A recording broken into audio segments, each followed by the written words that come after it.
Well, we're here once again with my good friend Keith Cobell to talk about one of the chapters in my latest book, How They Make It Work: 21 Habits of a Successful Marriage.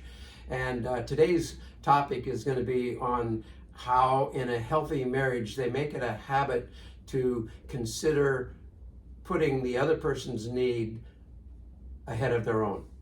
And I'd like to start off with a personal story, something that I learned a lot of years ago from my wonderful in-laws, Jim and Dorothy.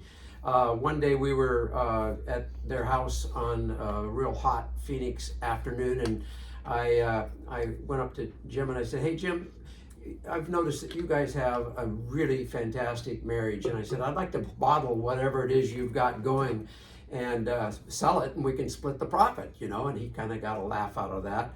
And he thought for a minute. He said, "Well, I think one of the most important things in our relationship is that for me, what's most important is what's important to Dorothy." And I thought, well, that's interesting, putting your needs secondary to hers.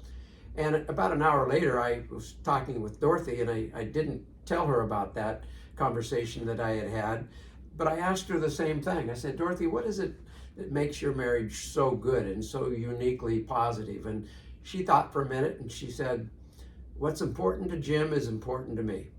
And that really, really struck a chord with me, Keith, and there were times when they just considered putting the needs of the other person ahead of their own. And once in a while they didn't, and I thought, well, that was okay. So I want to emphasize the importance of that word. They make it a habit to consider putting the needs of the other person ahead of their own. And it's not that it has to be done every single time, but the consideration is there, and it's clear that it's there. Yeah, because if you're constantly deferring to the other person, that could become like a doormat situation. Right. Yes. If it's one-sided, if one person signs up for that positive habit, then you've got a doormat situation, and one person's going to take advantage of the other, and it's always going to go that other person's way. Yeah. So it's got to be a symbiotic rather than a parasitic consideration. Right. As you were talking, it made me reflect on an experience with my partner. She's a public health expert, and as the world was starting to kind of come back to not wearing masks, there were numerous moments where she asked our whole family to mask up before we went somewhere. And I kind of had this moment where I thought, we don't need to mask, but it's important to her. So, and it's not that big of a deal to wear a mask, quite frankly. So just put the mask on and just kind of go with it, because it's important to her, and I want it to be important to me. Yeah. And likewise, when we're out hiking, there are times I will go off trail, and she's a very stay on trail person. And so I appreciate that she will trust me, that I know what I'm doing when I go off a trail because of my background as a mountain guide. But there's also an element that we're putting each other's desires first because we have such a positive regard for each other. Right. And that feels like a real underpinning to that is a real positive regard for each other. That's the sign of your positive regard. That's a message to the other person that you have that high regard and that love for them.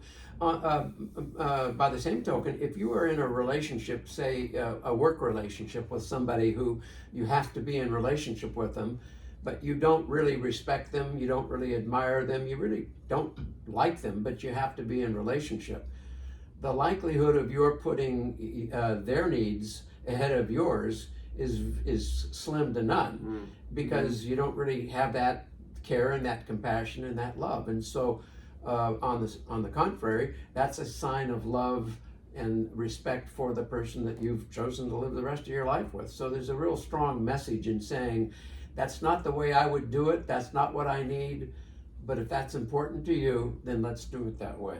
Mm-hmm.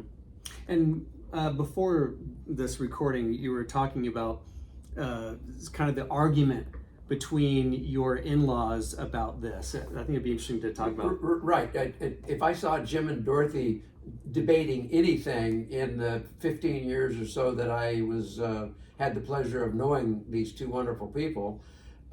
It was they would bicker over, no, you want to do it your way, and I want to do it that way too because that's important to you. No, I want you. So it kind of made me think about you and Kara. What would happen if she said, well, no, I just don't want to go off a trail with you. I can't do that. It's too anxiety provoking.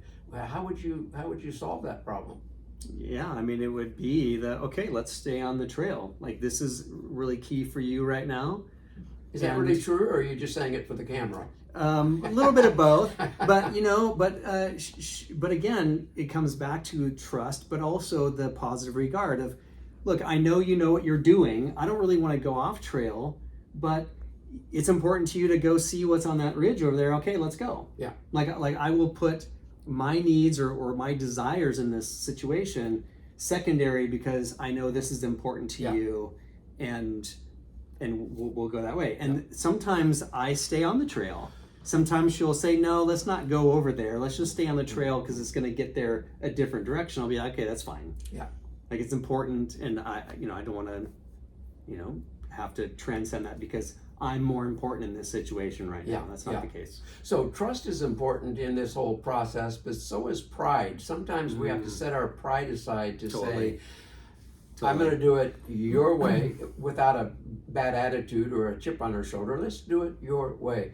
That's a humble thing to do, and that's another good habit that I've found in marriages that are successful. There's a lot of humility, and I think what we're talking about today requires a lot of humility. And something else that comes to mind is when two people are in conflict or things aren't all that great in the relationship, it's really hard to acquiesce to that person in what they want to do. Yeah. But if we're having a hard time relating with each other right now, me starting to choose what you want because it's important to you, that can maybe start pulling down some of those walls, or at least reestablishing a little bit of that trust and regard. Yeah. That if I feel like you're going out of your way to put my needs first, that's going to make me want to do the same to you. And if I don't do that, then that really is a situation where there's some challenge there. Yeah.